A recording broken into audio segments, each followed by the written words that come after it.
حضرت عیسیٰ علیہ السلام کی ملاقات ابلیس سے ہوئی۔ وہ 4 گدھوں کو ہانک رہا تھا، ان گدھوں پر سامان لدا ہوا تھا۔ حضرت عیسیٰ علیہ السلام نے ابلیس سے ان گدھوں کے ہانکنے اور سامان کے بارے میں پوچھا۔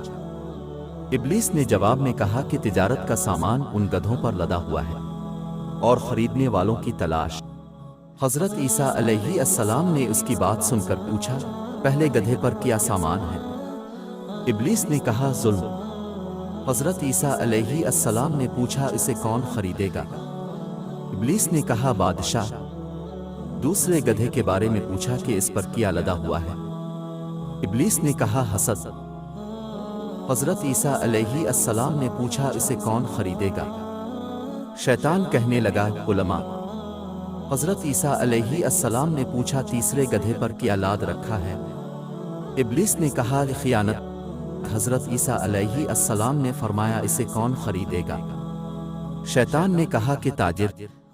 پھر چوتھے گدھے کے بارے میں پوچھا کہ اس پر کیا لاد رکھا ہے؟ ابلیس نے کہا، مکر و فریب۔ حضرت عیسیٰ علیہ السلام نے پوچھا، اسے کون خریدے گا؟ شیطان نے کہا، عورتیں۔